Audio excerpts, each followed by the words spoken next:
Le système immunitaire. Les micro-organismes. Comme nous avons pu voir dans l'activité 1.1, les micro-organismes sont des êtres vivants, on peut dire aussi organismes, microscopiques. Les types les plus importants sont les bactéries, ce sont des micro-organismes unicellulaires, c'est-à-dire à une seule cellule, les virus, les protozoaires, les champignons. Les micro-organismes se trouvent partout. Certains micro-organismes sont utiles à l'homme et certains sont pathogènes.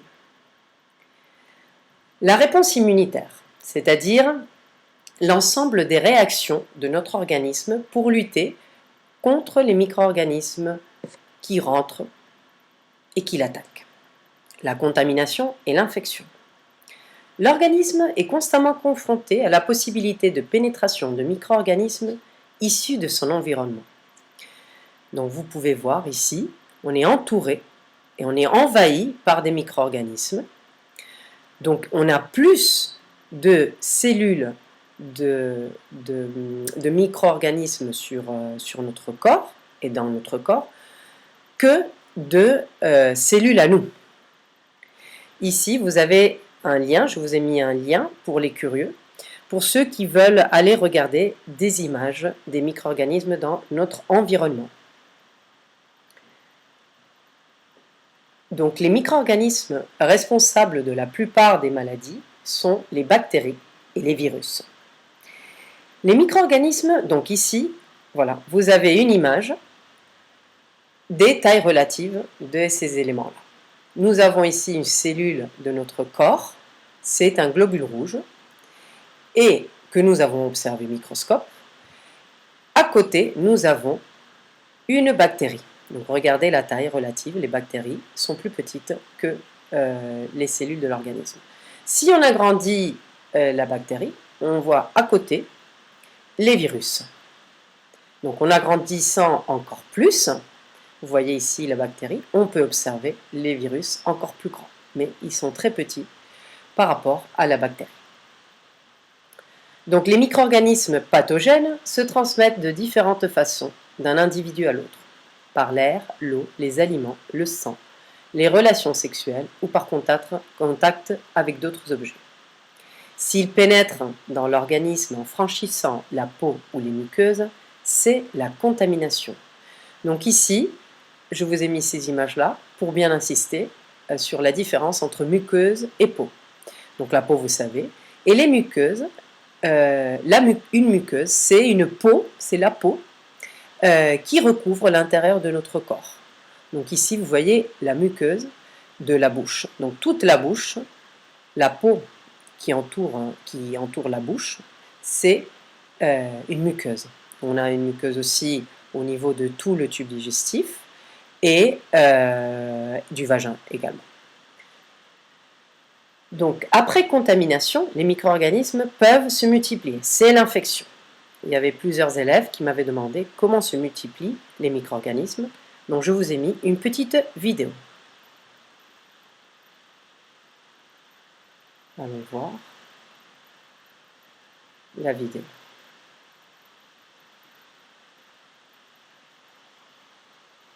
Bacteria reproduce very simply and rapidly by doubling their contents and splitting in two. Just one bacterium, dividing every 20 minutes, could produce nearly 5. Donc vous regardez, si vous voulez, à nouveau cette vidéo. Les micro-organismes se divisent en deux et c'est ainsi qu'ils se multiplient. Donc, voilà la différence entre contamination et infection. La contamination, on ne la voit pas, c'est quand les micro-organismes rentrent. Et ensuite, au fur et à mesure qu'ils se multiplient, d'accord, donc ils vont tuer les cellules de notre organisme. En se multipliant, les micro-organismes provoquent la mort des cellules de notre corps. Si l'infection continue, elle peut envahir tout l'organe atteint, voire tout l'organisme, et arriver jusqu'à provoquer la mort de l'individu. Donc voilà une image pour comprendre la contamination. Donc ça, ici, nous avons la contamination, c'est-à-dire les bactéries, elles rentrent. Et puis ensuite, à l'intérieur du corps, elles vont se multiplier. Ça va être l'infection. Et dans le cas d'un virus, les virus qui sont tout petits, en fait, la contamination, c'est rentrer dans les cellules du corps. Donc, un virus rentre dans la cellule. Rentre, ça c'est une cellule. Ça c'est une cellule du corps. Et ça c'est la contamination virale. Ensuite, les virus se multiplient à l'intérieur de la cellule et ça c'est l'infection virale. Donc les réactions immunitaires, on va commencer par une réaction immunitaire rapide, la phagocytose. L'organisme reconnaît en permanence la présence d'éléments étrangers grâce à son système immunitaire. Une réaction rapide, la phagocytose, est réalisée par certains leucocytes, permet le plus souvent de stopper l'infection. Donc ici, vous avez aussi une vidéo qui vous explique, on va enlever le son, voilà, qui vous explique les différents pas de la phagocytose. Je vais vous mettre donc ici, à partir d'ici, je pense. Donc voilà, les bactéries, ça c'est la contamination. Les bactéries, elles sont rentrées. Et là, elles se multiplient, c'est l'infection. L'infection commence. Ici, on a le vaisseau sanguin, et dans le vaisseau sanguin, il y a le sang qui passe, avec les cellules, les globules rouges et les globules blancs. Donc à ce niveau-là, il y a une réaction qui fait que plein de globules blancs vont être appelés. Et à un moment donné, ils vont traverser la paroi du vaisseau sanguin. Ils vont commencer à manger, à phagocyter. Les globules blancs vont phagocyter les bactéries, les micro-organismes qui sont rentrés. Et normalement, voilà, c'est la seule chose qui est nécessaire pour arrêter l'infection. Ici de près, vous pouvez voir, donc tout ça c'est le globule blanc, ça c'est son noyau, d'accord? Et ça c'est des vésicules avec des enzymes digestives. Donc il a attrapé les bactéries et maintenant il va déverser le contenu des enzymes digestives et ces enzymes digestives qui étaient là vont tuer la bactérie. Et après, le globule blanc va jeter les déchets de ces bactéries à l'extérieur, dans le sang.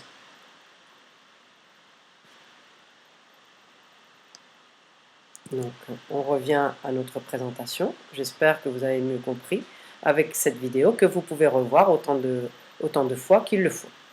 Donc, ce schéma-là, il est à apprendre par cœur. Ce sont les différentes étapes. D'accord? L'ingestion, donc c'est quand la bactérie rentre dans le leucocyte. La digestion, c'est-à-dire les vésicules, elles vont venir digérer, vont venir détruire la bactérie. Et ensuite, l'expulsion, les déchets de cette digestion vont être rejetés.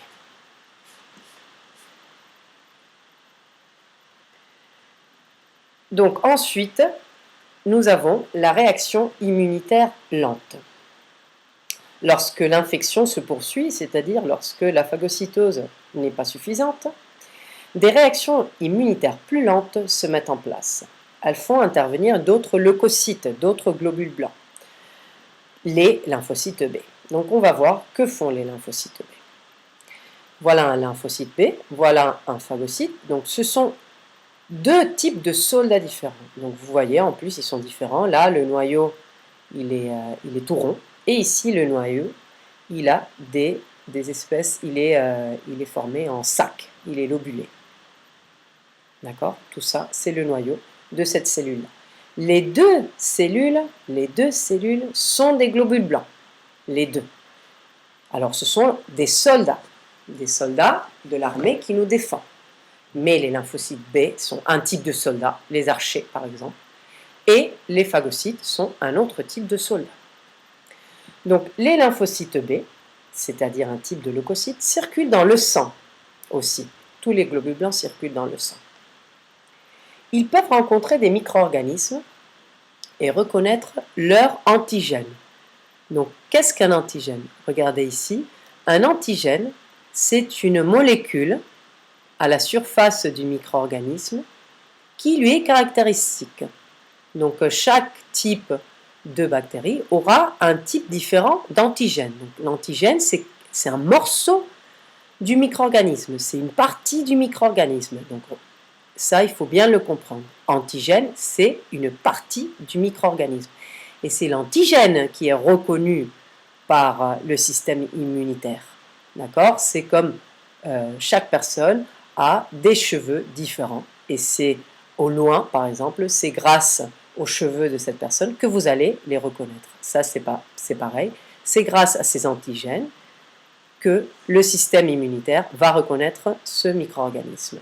Donc, par exemple, la bactérie du choléra aura un antigène différent que la bactérie d'une infection de l'angine, par exemple. Donc, les lymphocytes, qu'est-ce qu'ils font? Ils sécrètent, les lymphocytes sécrètent dans le sang des molécules nommées anticorps. Donc, vous voyez, le lymphocyte, il va sécréter des anticorps. Ne pas confondre anticorps avec antigène, c'est très important.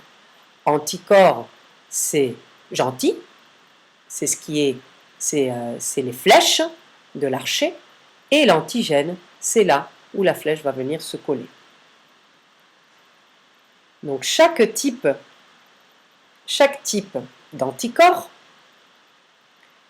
est spécifique d'un antigène. Donc vous voyez ici 3 types d'anticorps. Et au bout de l'anticorps, cette partie-là, c'est cette partie-là qui va se coller à l'antigène du micro-organisme. Et vous voyez, la forme correspond. Donc cet anticorps-là, il va uniquement reconnaître cet antigène-là. Cet anticorps-là, ici, avec cette forme rectangulaire, va reconnaître uniquement cet antigène-là. Et cet anticorps-là, avec cette forme triangulaire, va reconnaître uniquement cet antigène-là. Donc ici, en bleu, en gris et en rouge, ce sont les antigènes de cette bactérie, de cette bactérie, de cette bactérie. Et les anticorps, c'est l'ensemble, c'est la flèche lancée par les lymphocytes B dans le sang. Donc, que font les anticorps? Les anticorps vont venir se coller aux antigènes et ainsi, ils vont immobiliser, ils vont neutraliser les micro-organismes et ils vont faciliter la phagocytose. Donc, en les immobilisant, ces micro-organismes, ils ne peuvent plus aller ailleurs, ils ne peuvent plus envahir notre corps, parce qu'ils vont rester collés et ils ne peuvent plus bouger. Et ensuite, ils sont comme ça immobilisés. Le phagocyte, il va venir et tranquillement, il va venir les manger parce qu'ils ne peuvent pas s'échapper. Et il va manger, à chaque fois qu'il va phagocyter, il va en prendre beaucoup, au lieu d'en prendre 1 ou 2. Donc, ceci va faciliter la phagocytose. Donc, la formation d'un complexe antigène-anticorps, ça, c'est un complexe antigène-anticorps. Donc ça, l'ensemble de l'anticorps collé à l'antigène, c'est le complexe antigène-anticorps. Neutralise les micro-organismes et favorise leur phagocytose. Donc, finalement, dans ce paragraphe-là, on va parler des individus séropositifs. On dit qu'un individu est séropositif lorsqu'il contient des anticorps. Donc, ce garçon-là, il a eu cette maladie-là, celle-ci et celle-ci. Donc, chaque maladie, le corps, ce qu'il a reconnu, c'est l'antigène de la maladie. Donc, ce garçon, il a guéri, comme vous guérissez. Vous avez guéri de toutes les maladies que vous avez eues. Et vos cellules, vos lymphocytes B, ils ont produit des anticorps pour lutter contre ces antigènes, c'est-à-dire contre les micro-organismes. Parce que les anticorps, ce qu'ils reconnaissent, c'est les antigènes, ce n'est pas tout le micro-organisme en entier. Et dans le sang de ce garçon, Donc maintenant, on va retrouver, parce que les anticorps ils restent dans le sang de ce garçon, on va retrouver des anticorps. L'anticorps contre cette maladie-là, les anticorps contre celle-ci, les anticorps contre celle-là et les anticorps contre celle-là. Donc ce garçon-là, cet individu est séropositif pour les anticorps 1, 2, 3 et 4. Donc on peut être séropositif pour la grippe, pour l'angine, pour le sida, pour toutes les maladies que nous avons eues. Donc finalement, il y a un autre type de cellules, c'est les lymphocytes T. Que font les lymphocytes T? En fait, dans le cas de cellules infectées par virus, les virus, ils ne restent pas dans les tissus tout seuls. Les virus, on a vu, ils rentrent dans les cellules. Donc ici, il faut imaginer qu'il y a plein de petits virus qui sont en train de se multiplier. La seule façon d'éviter cette multiplication, c'est de tuer toute la cellule infectée. Cette cellule, elle est à nous. Mais pour pouvoir sauver le reste de l'organisme, il faut la tuer. Donc les lymphocytes B, ce sont des lymphocytes spéciaux. Ce qu'ils font, c'est se coller à la cellule, à notre cellule, mais qui est malade, qui est infectée, et ils vont la tuer. Ils vont lui envoyer une espèce de bombe, et ils vont la détruire.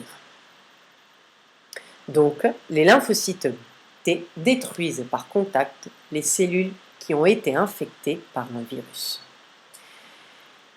Et voilà, si vous avez des questions, vous savez que vous pouvez me contacter.